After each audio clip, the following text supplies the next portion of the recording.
নমস্কাৰ, মই কৈলাশ তালুকদাৰ মেথামেটিক্স কোচিংলৈ তোমালোকক স্বাগতম জনাইছোঁ। আজি আমি ক্লাছ 9 অনুশীলনী R1 প্ৰশ্নসমূহ সমাধান কৰিম। ইয়াৰ আগত আমি এই পাঠটোৰ বিষয়ে অলপ পাতনি আমি জানিলোঁ।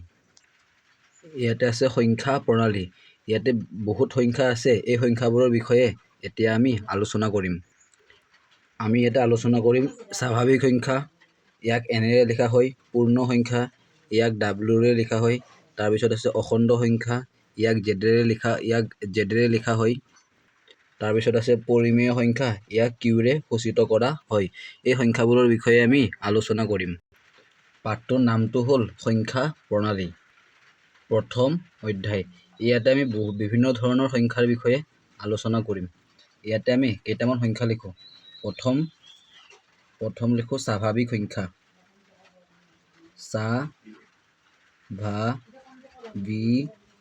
স্বাভাৱিক সংখ্যা।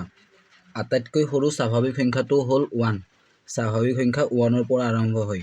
1 2 3 4 ... এইবিলাক হ'ল স্বাভাৱিক সংখ্যা। আৰু স্বাভাৱিক সংখ্যাক প্ৰাকৃতিক সংখ্যা বুলিও কোৱা হয়। তাৰপিছত লিখোঁ পূৰ্ণ সংখ্যা। পূৰ্ণ সংখ্যা। আটাইতকৈ সৰু পূৰ্ণ সংখ্যাটো হ'ল 0। পূৰ্ণ সংখ্যা 0ৰ পৰা আৰম্ভ হয়। 0 1 2 3 4 এইবিলাক হ'ল পূৰ্ণ সংখ্যা। তাৰপিছত পূৰ্ণ সংখ্যা হ'ল। তাৰপিছত আমি লিখোঁ অখণ্ড সংখ্যা। অখণ্ড সংখ্যা। সংখ্যা ৰেখাত থকা আটাইবিলাক সংখ্যাক একেলগে অখণ্ড সংখ্যা বুলি কোৱা হয়। সংখ্যা ৰেখাত 0 থাকে, 1 থাকে, 2 3 4 ... ইফালে থাকে -1 বাওঁফালে, -2 ... মানে সংখ্যা ৰেখাত থকা আটাইবিলাক সংখ্যাক একেলগে অখণ্ড সংখ্যা বুলি কোৱা হয়। যদি আমি এনেকৈ সংখ্যা ৰেখাটো আঁকো, মাজত 0 হ'ব, 1 2 3, বাওঁফালে হ'ব -1 -2 -3। সংখ্যা ৰেখাত থকা আটাইবিলাক সংখ্যাক একেলগে অখণ্ড সংখ্যা বুলি কোৱা হয়। তাৰপিছত আমি পাম যুগ্ম সংখ্যা। যুগ্ম সংখ্যা হ'ল 2 4 6। যুগ্ম সংখ্যা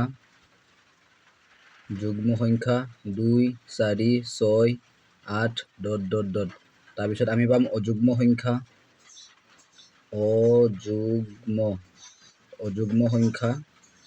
অযুগ্ম সংখ্যা হয় 1 3 5 7 ... তাৰপিছত আমি পাম পৰিমেয় সংখ্যা।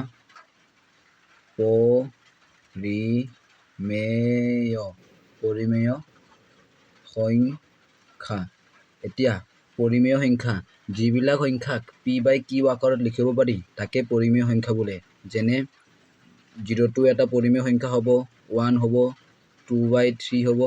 যোনবিলাক সংখ্যাক p/q আৰ্হিত লিখিব পাৰি তাকে পৰিমেয় সংখ্যা বোলে। পৰিমেয় সংখ্যা হ'বলৈ হ'লে আমি p/q আৰ্হিত লিখিব লাগিব। যিবোৰ সংখ্যা p/q আৰ্হিত লিখিব পাৰি,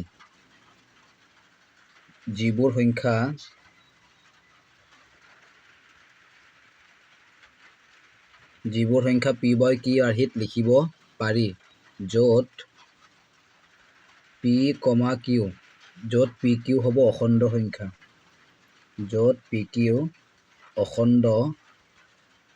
সংখ্যা। আৰু q ≠ 0, তলৰটো 0 হ'ব নোৱাৰে। q ≠ 0, তাকে পৰিমেয় সংখ্যা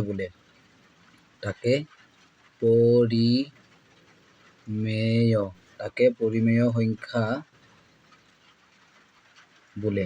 পৰিমেয় সংখ্যা হ'বলৈ হ'লে p/q আৰ্হিত লিখিব লাগে। শূন্য তলত একো নাই মানে 1 আছে।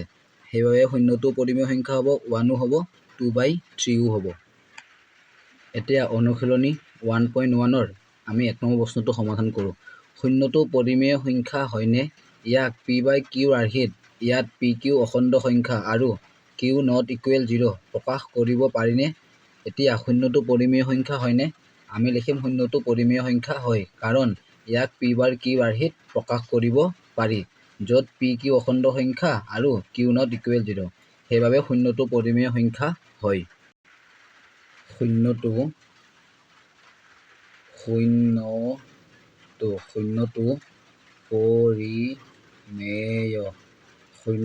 পৰিমেয় সংখ্যা হয়।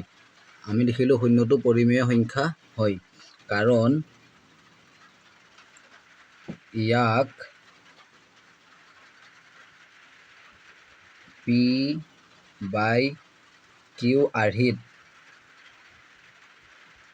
আৰ্হিত ব্ৰেকেটৰ ভিতৰত প্ৰশ্নত যেনেকৈ আছে চেম লিখিবা। ইয়াত P, Q অখণ্ড সংখ্যা, আৰু Q not equal 0 প্ৰকাশ কৰিব পাৰি।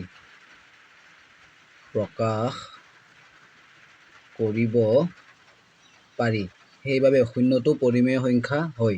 ইয়াতে উদাহৰণ লিখিবা, যেনে শূন্যটোক আমি P/Q আৰ্হিত লিখিলে শূন্যৰ তলত একো নাই মানে 1 লিখিব পাৰোঁ, শূন্যৰ তলত একো নাই মানে আমি 2 লিখিব পাৰোঁ। উদাহৰণ 0/1, 0/2। 2 নম্বৰটোত আছে 3 আৰু 4ৰ মাজত থকা 6টা পৰিমেয় সংখ্যা উলিওৱা। 3 আৰু 4ৰ মাজত থকা আমি 6টা পৰিমেয় সংখ্যা লিখিব লাগে। আমাক কৈছে 3 আৰু 4ৰ মাজত থকা 6টা পৰিমেয় সংখ্যা। প্ৰথমতে লিখিলোঁ 3, তাৰপিছত তলত লিখিলোঁ 4। 3 আৰু 4ৰ মাজত ডাইৰেক্ট আমি নাপাওঁ, কিন্তু আমি ওলাই ল'ব পাৰোঁ।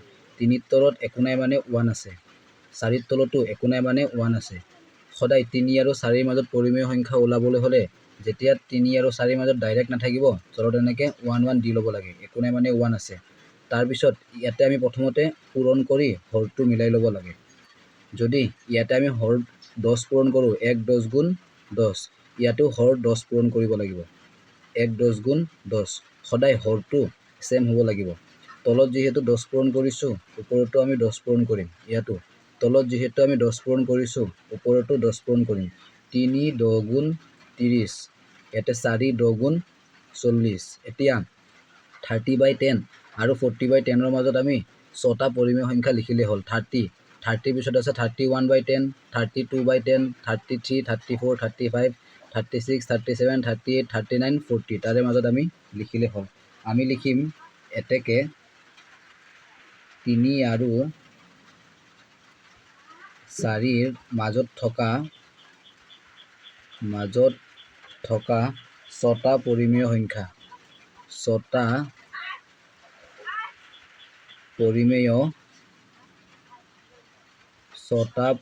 সংখ্যা হ'ল 30ৰ পিছত হ'ব 31/10, তাৰপিছত হ'ব 32/10, তাৰপিছত হ'ব 33/10, তাৰপিছত 34/10, তাৰপিছত 35/10 আৰু শেষতটো হ'ব 36/10।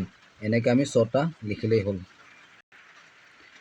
3 নম্বৰটোত আছে 3/5 আৰু 4/5ৰ মাজত থকা 5টা পৰিমেয় সংখ্যা উলিওৱা। 3/5 আৰু 4/5ৰ মাজত থকা আমি 5টা পৰিমেয় সংখ্যা উলিয়াম। 3/5 আমি লিখোঁ 3/5 আৰু আমাক ওলাব দিছে 4/5ৰ মাজত থকা 5টা পৰিমেয় সংখ্যা। ইয়াতে 3/5 আৰু 4/5ৰ মাজত আমি ডাইৰেক্ট নাপাওঁ, কিন্তু আমি ওলাই ল'ব পাৰোঁ। ইয়াতে আমি প্ৰথমতে হৰটো মিলাই ল'ম, 5ৰ লগত পূৰণ কৰিম হৰ, আৰু ইয়াতো 5ৰ লগত কিবা এটা আমি সংখ্যা পূৰণ কৰিম। এতিয়া ইয়াতে যদি আমি 10 পূৰণ কৰোঁ, 5 10 গুণ 50, ইয়াতে যদি আমি 10 পূৰণ কৰোঁ, 5 10 গুণ 50, 50-50 মিলিল। এনেকৈ সদায় হৰটো মিলিব লাগিব। ইয়াত তলত যিহেতু 10 পূৰণ কৰিছোঁ, ওপৰতো 10 পূৰণ কৰিম। ইয়াত তলত যিহেতু 10 পূৰণ কৰিছোঁ, ওপৰতো 10 পূৰণ কৰিম। 3 10 গুণ 30, 4 10 গুণ 40। এতিয়া 30/50 আৰু 40/50ৰ মাজত আমি যিকোনো 5টা পৰিমেয় সংখ্যা লিখিলেই হ'ল। 30ৰ পিছত হ'ব 31, 32, 33, 34, 35, 36, 37, 38, 39, তাৰপিছত 40। তাৰে মাজত আমি যিকোনো 5টা লিখিলেই হ'ব। এতেকে আমাক কৈছিল 3/5 আৰু 4/5ৰ মাজত থকা 5টা পৰিমেয় সংখ্যা। 5টা পৰিমেয় পাঁচটা পৰিমেয় সংখ্যা হ'ল, যিহেতু 30 আছিল, 30 পিছত হ'ব 31, 31/50, তাৰপিছত 32/50, তাৰপিছত 33/50, তাৰপিছত 34/50 আৰু শেষৰটো আমি লিখিম 35/50। আমাক পাঁচটা লিখিব দিছে, সেইবাবে আমি পাঁচটা লিখিলোঁ। 4 নম্বৰটোত আছে, তলৰ উক্তিসমূহ সঁচা নে মিছা লিখা। উত্তৰসমূহৰ সমৰ্থনত যুক্তি উল্লেখ কৰিবা। 1টো আছে, প্ৰতিটো স্বাভাৱিক সংখ্যাই এটা পূৰ্ণ সংখ্যা। এইটো সঁচা নে মিছা লিখিব লাগে আৰু ইয়াতে আমি যুক্তি লিখিব লাগে। প্ৰতিটো স্বাভাৱিক সংখ্যাই এটা পূৰ্ণ সংখ্যা। এইটো সঁচা হয়, কাৰণ স্বাভাৱিক সংখ্যা হয় 1 2 3, পূৰ্ণ সংখ্যা হয় 0 1 2 3। স্বাভাৱিক সংখ্যাত যিমানবিলাক সংখ্যা আছে, আটাইবিলাক সংখ্যা পূৰ্ণ সংখ্যাৰ ভিতৰত আছে। সেয়েহে আমি লিখিব পাৰিম প্ৰতিটো স্বাভাৱিক সংখ্যা এটা পূৰ্ণ সংখ্যা হয়। এইটো সঁচা হ'ব। ইয়াতে আমি লিখিম সঁচা, কাৰণ প্ৰতিটো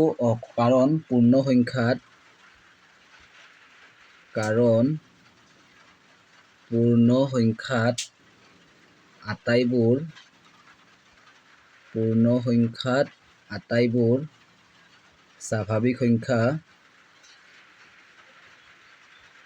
সংখ্যাত আটাইবোৰ স্বাভাৱিক সংখ্যা সাঙুৰি লোৱা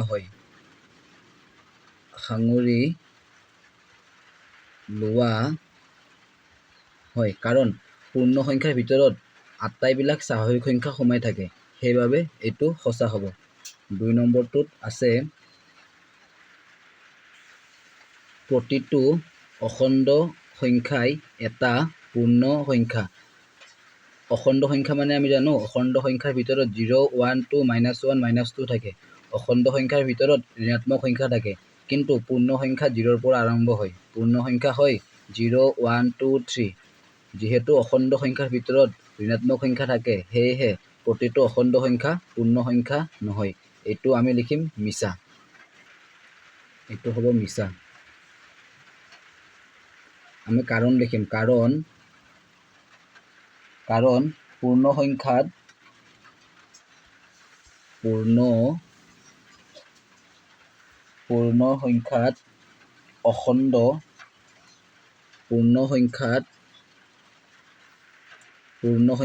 ঋণাত্মক অখণ্ড সংখ্যা হ'ব।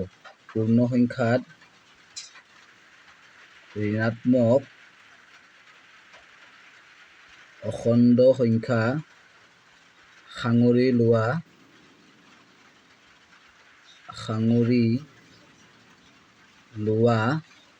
নহয়, কাৰণ পূৰ্ণ সংখ্যাৰ ভিতৰত ঋণাত্মক সংখ্যাবোৰ নাথাকে। সেয়েহে প্ৰতিটো অখণ্ড সংখ্যাই পূৰ্ণ সংখ্যা নহ'ব। সেয়েহে এইটো মিছা হ'ব। তাৰপিছত 3 নম্বৰটো আছে, প্ৰতিটো পৰিমেয় সংখ্যাই এটা পূৰ্ণ সংখ্যা। আমি জানো যে 1/2 পৰিমেয় হয়, কিন্তু এইটো পূৰ্ণ সংখ্যা নহয়। অৰ্থাৎ পৰিমেয় সংখ্যা ভগ্নাংশত থাকে, কিন্তু পূৰ্ণ সংখ্যা ভগ্নাংশত নাথাকে। সেয়েহে এইটো মিছা হ'ব। আমি লিখিম মিছা। কিয় মিছা, কাৰণটো লিখিম। কাৰণ পৰিমেয় সংখ্যা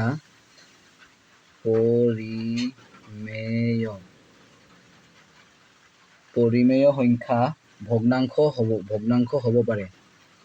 পৰিমেয় সংখ্যা ভগ্নাংশ হ'ব পাৰে, কিন্তু পূৰ্ণ সংখ্যা ভগ্নাংশ